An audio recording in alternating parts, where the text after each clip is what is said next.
Suspense.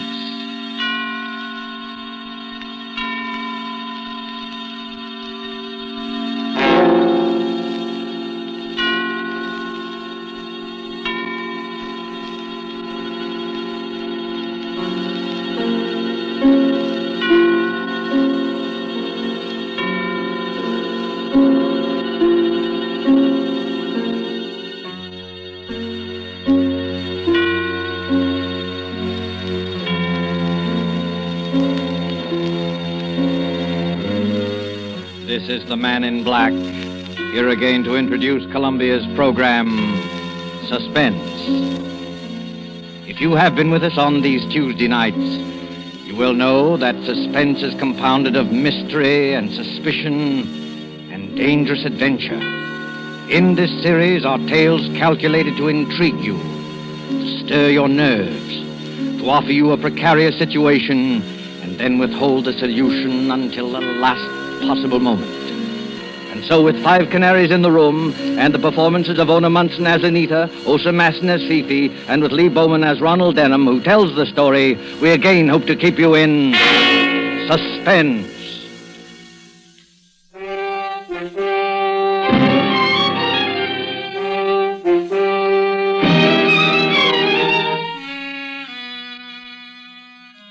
The trouble was, you see, that the whole apartment vanished.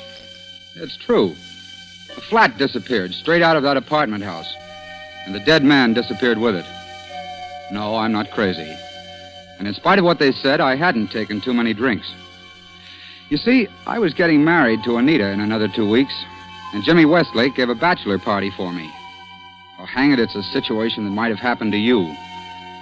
The party was at the old Cap and Bells Club on Lower Fifth Avenue, and it wasn't a brawl. Jimmy Westlake was in the chair, I admit. But nothing could have been more quiet, more dignified. Oh, mademoiselle from Armitage, parlez-vous. Mademoiselle from Armitage, parlez-vous. Oh, mademoiselle from Armitage. Quiet, you fellas, quiet. Pipe down, can't you? Wait a minute, the chairman wants to say something. Gentlemen, this is a solemn occasion. If those dopes over there will kindly get away from the piano and sit down at the table, I have another toast to propose. Excuse me, Mr. Westlake. Excuse me, please, sir. Yes, Uncle Cato, what is it? Excuse me, Mr. Westlake, but you ain't gonna bust the glasses on this toast, is you? And why shouldn't we bust the glasses, Uncle Cato? Why shouldn't we bust the glasses? Oh, but Mr. Westlake, if you keep on busting the glasses, there ain't gonna be no glasses left. Well, in that sad eventuality, Uncle Cato, we will simply start busting the plates. Isn't that fair enough, boys? Every goblet in the so-and-so place. Oh, we'll bust every goblet in the so-and-so place. Oh, look, Jimmy, don't you think you'd better tone the gang down a little? Be quiet, Ron. You're only the groom. Yeah, I know, Jimmy, but... Gentlemen, I regret to tell you this, but the protesting voice you just heard was that of our guest of honor, Ronald Denham. Now, we all know Ron, and we all like him. But I am sorry to say he is not himself. Where now is the terror of nightclubs, the chorus girl's friend? I say it to his face, he is sober. But we like him just the same. Friends, guests, and bachelors, I give you the groom.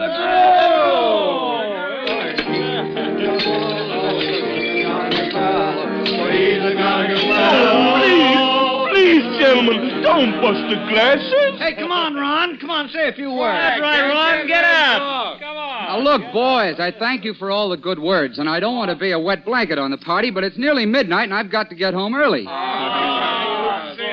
Don't you understand, boys? I'm a reformed character. Yeah, how's Fifi Latour? I haven't seen Fifi for over a year. She doesn't mean anything to me anymore. He thinks he doth protest too much. Oh, now look, I'm marrying the sweetest girl in the world. But Anita's a little, well, straight-laced. Oh, You know how it is. What's more, there's my Uncle Rufus. Uncle Rufus to a sour apple tree. Quiet! Quiet! Anita and Uncle Rufus have apartments in the same building as I have. Now, what's more, they're on the same floor, and that's not all. Tom Evans, the fellow I share my flat Wait a with. minute. Where is Tom Evans tonight? What's the matter with him? Tom works for Uncle Rufus, and he doesn't drink. Oh, he works for Uncle Rufus. Hey, fellas. And he never Fellas. takes a drink. Oh, he works Wait. for Uncle Rufus. Quiet, you baboons. Quiet. He's a roaring Now, wait a minute. Will you put yourselves in my place?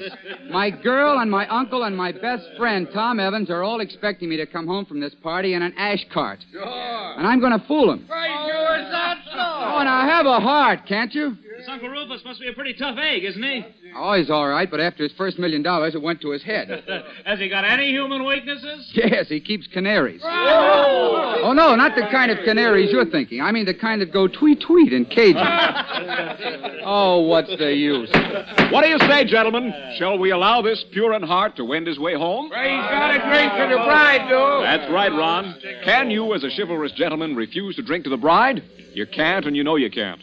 Uncle Cato. Yes, sir, Mr. Westlake. Get a beer mug from the sideboard there. Fill it with champagne. Oh, now, wait a minute, Jim. One more drink won't hurt you, Shirley. Just one little drink. Well, no, I suppose not. Fill it up, Uncle Cato. All right, I'll have one more drink, just in honor of the occasion. But that's all, do you understand? That's absolutely all.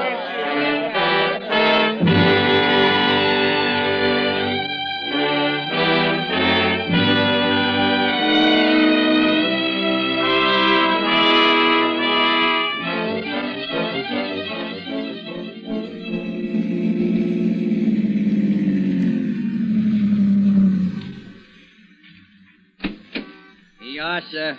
098 Park Avenue. Hey, mister. Come on, wake up. What's wrong? Well, you're home, mister. This is the apartment house. Oh, yeah. Yes, of course. All right. Thanks. Out we go. Easy now. Are you sure you're all right? Yeah. Yes, I'm all right. I've been to a bachelor party. Yeah, sure. I know. Well, take it easy now. I can't see straight. The whole street's going around. The funny part is I only had a couple of drinks. They must have put something in that last one. Well, it's none of my business, mister, but I wouldn't tell that to the missus if I was you. It's absolutely true. Oh, sure. I know. And I haven't got a missus. Not yet. On my word of honor, I'm a reformed character. I have nothing to do with any woman except... Ronald Denham. As I live and breathe, it is Ronald Denham. Fifi Latour. Oh, Cherie, how good it is to see you. I look everywhere for you. I cry my eyes out, but I don't find you. What are you doing here? I live here, Fifi. I moved. Oh, you tried to get away from me, yes? Yes. No, I mean... Well, here's your money, driver. Good night. Oh, good night, sir. It's one of yours, lady. You better take care of him. I'd take care of him. Yes, you bet you. My poor Ron. I forgive you this time, because you've been on the wrestle-dazzle and you need someone to take care of you. You live in this building, yes? Yes, 5th floor. Oh, good. I take you to your apartment. No. You say no, eh? And why not? Because you mustn't go in there. Oh, there's another woman. What? Oh, yes? Well, yes. The fact is, Fifi, I'm going to get married. Married? Oh, for heaven's sake, Fifi, don't make a scene in the middle of the street. Oh, you break my heart, eh? Right in the middle of Park Avenue, you take my heart and you break it bang, bang. Fifi, please. Now I tell you what you do. You will take me to your apartment this very minute. No, definitely no. You will give me 1 cigarette and 1 brandy. You will tell me what this means. Oh, I warn you, by golly, I start screaming so they can hear me at City Hall. I can't do it, Fifi. All right, then I start screaming. No, wait a minute. Oh, of all the times in the world, you had to pick this. Do I go along, Cherie? Yes or no? Well, if I do take you, Fifi, will you promise to be good? Cherie, I am always good. You won't kick up a row or start banging at doors. Oh, if Anita heard of this. Anita? And who is she? Oh, never mind. I'm too groggy to argue.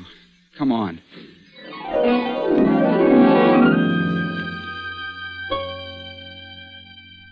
I remember going into that building. Dim religious light, deep carpets, an automatic elevator that you work yourself. I remember stepping into that elevator because the floor creaked. I remember pressing the button for the 5th floor. I took Fifi with me, and I took her into what the champagne told me was my own flat.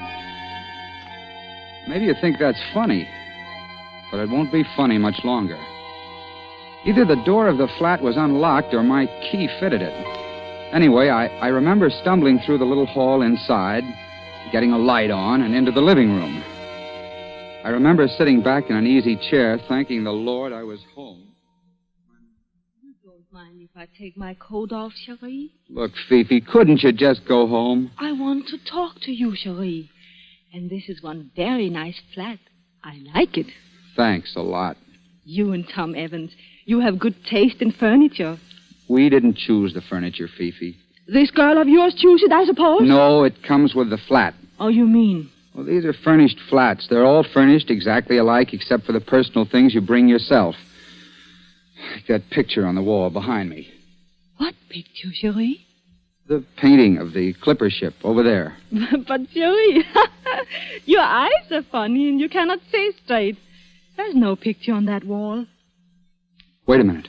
What's wrong? Why you jump up? We don't own any bronze bookends. And the lampshades are different. And, Fifi, we're in the wrong flat. Oh, well, then that explains everything. Explains what? It explains about the canary birds. What canary birds? When we first come in here, I think I hear a lot of birds sing. And I think, ooh la la, this is a funny taste for Ron Denham and Tom Evans. But then... Uncle Rufus. Great Scott. Uncle Rufus. This uncle of yours, he keep canary birds? Yes, 5 of them, but this isn't his flat. I know his flat as well as I know my own. Where'd you hear this singing? Behind that door over there, where I point. That ought to be the door to the dining room. But what was that? Oh, it is a car backfire. Maybe yes. Maybe no, unless they keep cars in dining rooms. That was a gun. It came from the dining room. Yeah, I think so. Quick, let's get out of here. Oh, no, we don't. I've been pushed around tonight till I'm good and mad, and I'm just about crazy enough to find out what this is all about. You're not going to open that door. You just watch me. There's a light in that room anyway. How you know? Look under the sill of the door. Not a very bright light, but... Ron, don't do it. Stand back now while I get the door open. Dining room. Not Uncle Rufus. And 5 canary birds. 5 canaries in cages, all in a line. Where in Satan's name are we? Monsieur, I don't know. Whose flat is this? Who except Uncle Rufus would keep 5 canaries? I tell you one thing, though. And then I go out of here. Well? There's somebody watching us. Where? That swing door to the kitchen is partly open. But don't look. How the devil can I see it if I don't look? There's somebody standing behind it. I see the light shine on his eye. Quiet, Fifi. Hello there. Hello there. The door move a little more. He's pushing it. Oh, excuse me, sir. We didn't mean to barge in here. We're not burglars or anything like that. We got into the wrong flat, that's all. I want to apologize if we... Straight out through the door, right on his face. What's the matter with him? Why don't he move? I've got an idea, Fifi. It's because he's dead.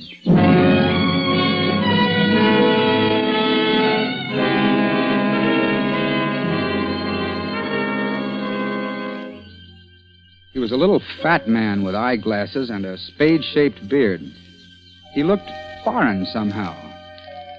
And there was a bullet hole over his heart. You ask me what happened then? I don't know. Fifi turned and ran. At least I think she did. I bent over the man to make sure he was dead. And then something hit me. As though it hadn't been enough of a nightmare already, I could hear that blackjack strike the back of my skull. And everything exploded. I couldn't get my breath, and I seemed to be swimming in dark water. The next voice I heard wasn't Fifi's at all. It was Anita's. And... Ron Denham. Oh, my head. Oh, Lord, my head. Well, I'm not at all surprised. What's that, Anita? I can't hear you. I said I'm not at all surprised. Of all the disgraceful, dissolute objects I ever saw. Anita, where am I? Oh, darling, as though you didn't know. But I don't know. My head feels like a printing press in full blast. Well, you're out in the main hall, dear, on the 5th floor, sitting on the stairs beside the elevator shaft. That's true. But how did I get here? Oh, now, really, Ron.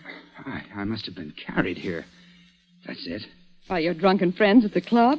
Well, I don't doubt it in the least. No, Anita. No, you don't understand. I left that party early. I was cold sober. But the low hounds wanted to see me come home in bad shape. So they could So they put something in my glass. Oh, naturally, Ron. Whiskey or champagne? Oh, no, Anita. I mean a drug of some kind. I was dizzy when I got here. Just as I was getting out of the taxi, I met... Well, go on, dear. Whom did you meet? Nobody, Anita. Nobody at all. I came up here to what I thought was my own flat, but it wasn't my flat. It was somebody else's. There were a lot of canaries singing and a dead man with a bullet hole in his chest. And...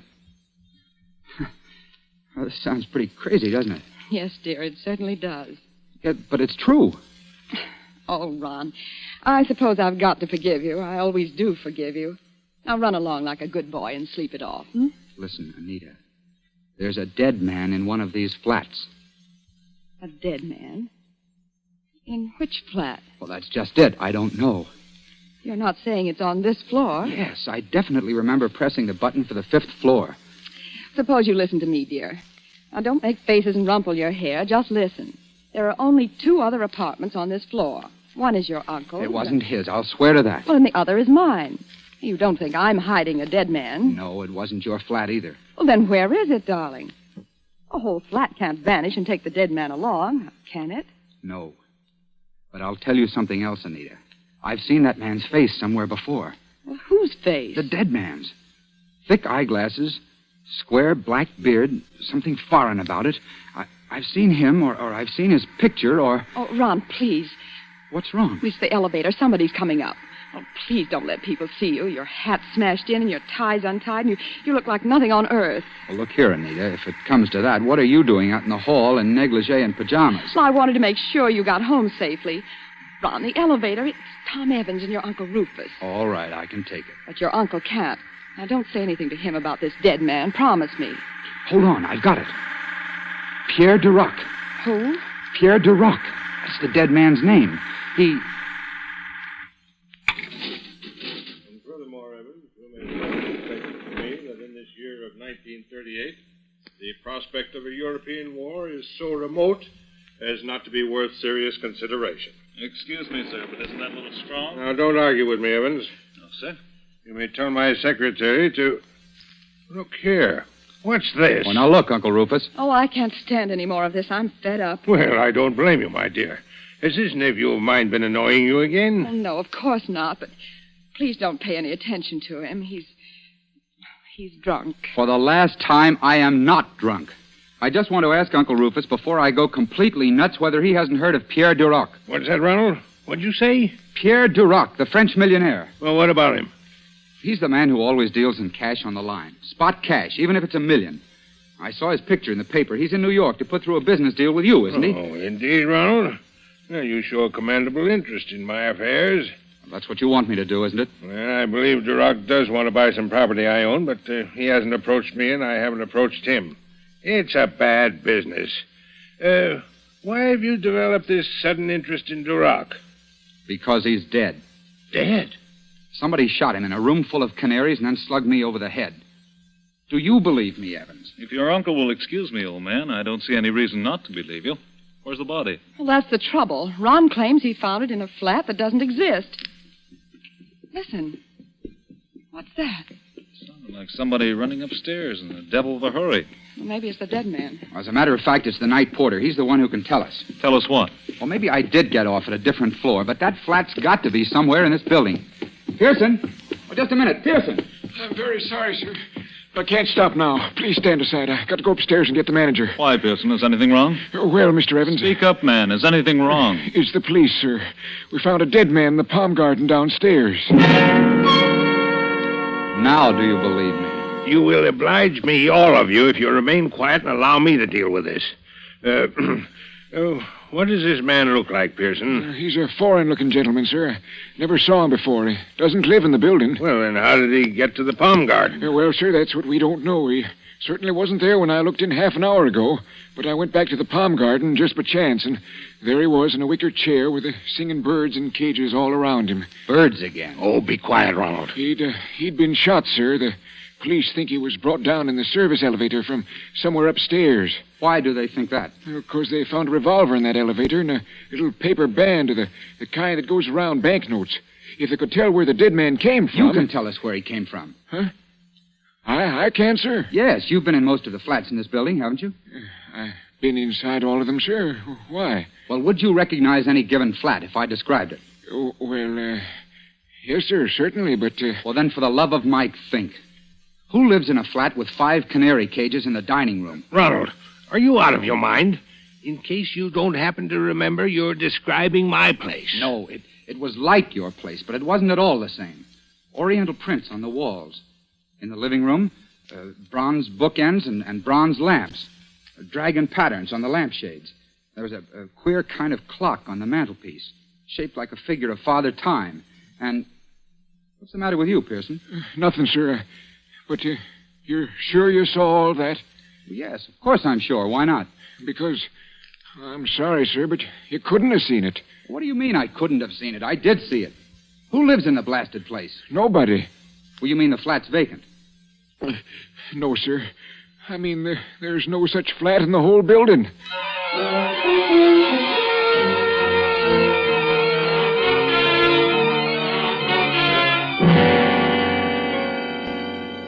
And that's the position I was in when the police took us down to that palm garden to see the body. I never did like the palm garden much.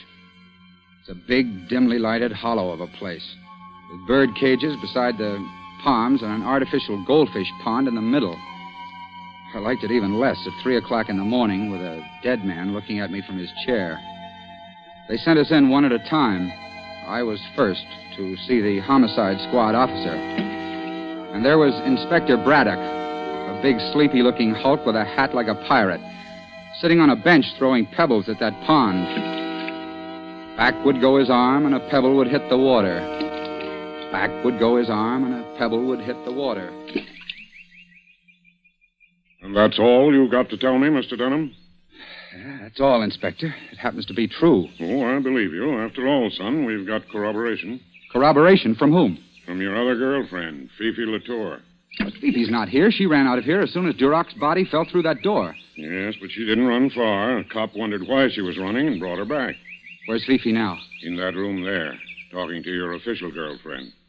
Oh, that's fine. That's beautiful. The one thing I didn't tell Anita. Why don't you wake up? Wake up? How? This isn't post office any longer. It's murder. And one of that gang out there shot Pierre Duroc.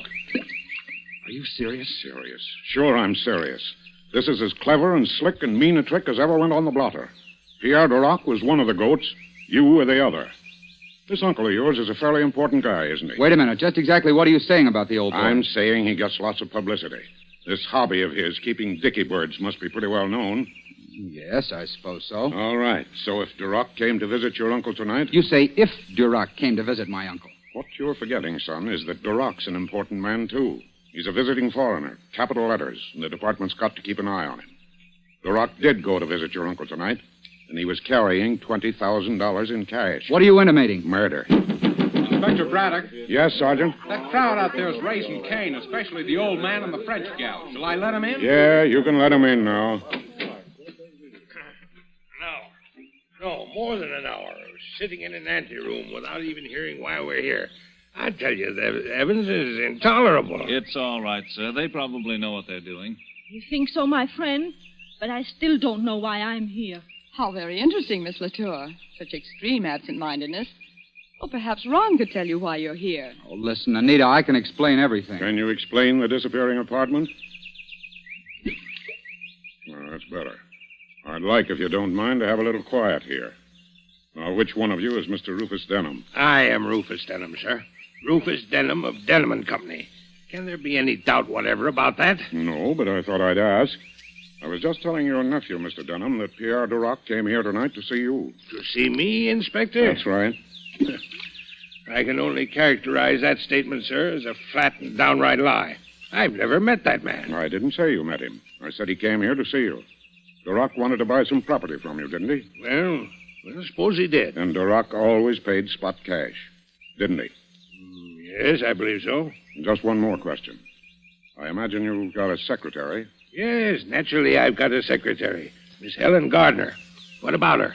Somebody, posing as your secretary, telephoned Duroc at the Metropolis Hotel and spoke to him in very good French. Well, Inspector, don't stop there. Go on. This person, pretending to represent Rufus Denham, asked Duroc to come here with the money and said they could settle the deal immediately. Don't you see the trick now? Don't you see Duroc was lured into a dummy apartment? A dummy apartment? What does this man mean? I'll tell you. All the flats are furnished exactly alike except for personal things. Pictures, books, lampshades, ornaments. Is that correct? Yes, of course it is. The murderer didn't dare use Rufus Denham's real flat. But the murderer could always decorate an imitation flat so that Pierre Duroc would be deceived when he saw... 5 canary birds. That's it, son. But what was the idea? A very neat swindle. Look at Duroc's body now. Oh, I can't look at it. Look at his thick glasses. Well, the man was half blind. This so-called secretary, disguised, would meet Duroc in an imitation flat. Duroc would hand over the money and get forged title deeds in return. When Duroc had gone, the flat could be put right again and no evidence left. But, something went wrong, That's right. Something went wrong. Duroc suspected. And had to be killed. Right again. Inspector Braddock, who is the murderer? Can't you guess? Green Gnome. I think I know how it all happened. Do you, Miss Latour? Oh, it's very smart of you. This poor Ronald of mine, he is at a bachelor party. They do not think that he will be home until daylight. But he get reformed and come home early. He blunders straight into that flat in time to interrupt. In time to interrupt a murder, yes. Afterwards, when you were supposed to run away... But I did run away. Sure, Miss Latour, I'm admitting you did. Then why do you look at me as though I didn't? Afterwards, as I was saying, the murderer had to hit Ronald Denham over the head and drag him out in the hall. Duroc's body was brought down here along with the canary cages that had been borrowed from here, and the dummy flat was set right again. Just one moment, Inspector Braddock. I'm not disputing anything you say, but... Well, sir, what's on your mind? The murderer. What about the murderer? Well, all this. Wouldn't it have been much too heavy a job for a woman? Who said the murderer was a woman? Well, didn't you? I don't think I did. I said the murderer was somebody who planned a swindle. And you still don't see it, any of you, because you can't find the dummy flat. Well, no, and I can't find it myself. That's one question you've got to answer here and now. Where in Satan's name did I go? Whose flat was I in? Your own. My own? Naturally. If you'd been cold sober, you might have made a mistake. But your instinct brought you home to your own flat. And the only possible murderer is the man who shares that flat with you. The man who thought you'd be away until daylight. The man who knows enough about Denham's business affairs to plan this swindle against Duroc. Look out, Inspector Braddock. Grab him, Sergeant. Thomas Evans, I arrest you for the murder of Pierre Duroc. Good Lord. Heavens.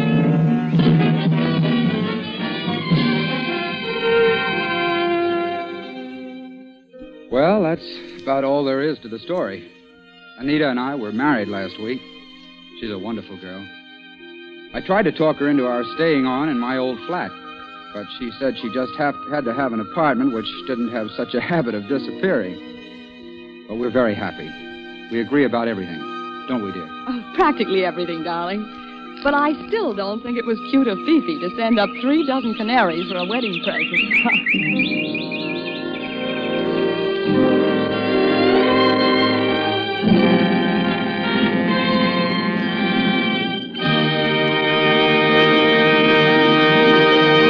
And so closes 5 Canaries in the Room, starring Ona Munson, Lee Bowman, and Osa Masson. Tonight's tale of Suspense. This is your narrator, the Man in Black, who conveys to you Columbia's invitation to spend this half hour in suspense with us again next Tuesday, when our suspense play will be Last Night by Cornell Woolrich, and will star more of your Hollywood favorites. The producer of these broadcasts is William Spear, who, with Ted Bliss, the director, Lud Gluskin and Lucian Marwick, conductor and composer, and John Dixon Carr, the author, collaborated on tonight's Suspense. This is CBS, the Columbia Broadcasting System.